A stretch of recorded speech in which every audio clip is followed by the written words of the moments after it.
നമ്മളിപ്പോൾ നിൽക്കുന്നത് തൃശ്ശൂരിലാണ്. തൃശ്ശൂരിൽ പുള്ളെന്ന് പറയുന്നൊരു ഗ്രാമത്തിലാണ്. നല്ല അന്തരീക്ഷമാണ്, മഴ പെയ്യാനുള്ള സാധ്യതയുണ്ട്. സന്തോഷമായില്ലേ? വേനൽ മഴയ്ക്കുള്ള സാധ്യതയുണ്ട് അല്ലേ? നല്ലൊരു അന്തരീക്ഷം. വേനൽമഴ പെയ്ത കൃഷിക്കാരെ സംബന്ധിച്ചിടത്തോളം മാനസികമായ പ്രശ്നങ്ങളാണ്. പെയ്ത് കഴിഞ്ഞാൽ കാരണം നെല്ല് നശിച്ചു പോകാനുള്ള വലിയൊരു സാധ്യതയുണ്ട്. അങ്ങനെയുണ്ട് അല്ലേ? ലക്ഷങ്ങൾ. ഇവിടെ വേനൽ മഴ പെയ്താൽ നെല്ല് കർഷകരെ സംബന്ധിച്ച് നെഞ്ചിടിപ്പാണ്. ഈ കാലാവസ്ഥയിൽ മാറ്റം ഉണ്ടാകുമെങ്കിലും അല്ലേ? അതെ അതെ, അത് വളരെ പ്രധാനപ്പെട്ട കാര്യമാണ് കേട്ടോ. അതായത് ഇവിടെ നെല്ല് പെയ്താൽ, മഴ പെയ്താൽ നെല്ല് കർഷകർക്ക് പ്രശ്നമാണ്, വലിയ പ്രശ്നമാണ് അല്ലേ? ഈ പാടശേഖരങ്ങളൊന്നും കൊയ്തിട്ടില്ല. ഇവിടെ കൊയ്ത്ത് കഴിഞ്ഞു, പക്ഷേ മഴ പെയ്ത് കഴിഞ്ഞാൽ വലിയൊരു നാശനഷ്ടത്തിൽ കാര്യങ്ങൾ പോകും.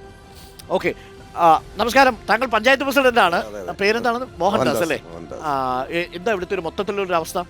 തെരഞ്ഞെടുപ്പല്ല, നമ്മൾ ഈ കാലാവസ്ഥയുടെ കാര്യം പറഞ്ഞു. കാലാവസ്ഥ എന്ന് പറഞ്ഞാൽ പൊതുവെ ഇപ്പൊ വളരെ കടുത്ത ചൂടാണ്. ഈ മഴ പെയ്താൽ കുഴപ്പമാണ്. അത് കുഴപ്പമാണ്. നെല്ലൊക്കെ തന്നെ വിളഞ്ഞ് അതിന്റെ അവസാന ഘട്ടത്തിലേക്ക് ഇങ്ങനെ കിടക്കാണ്.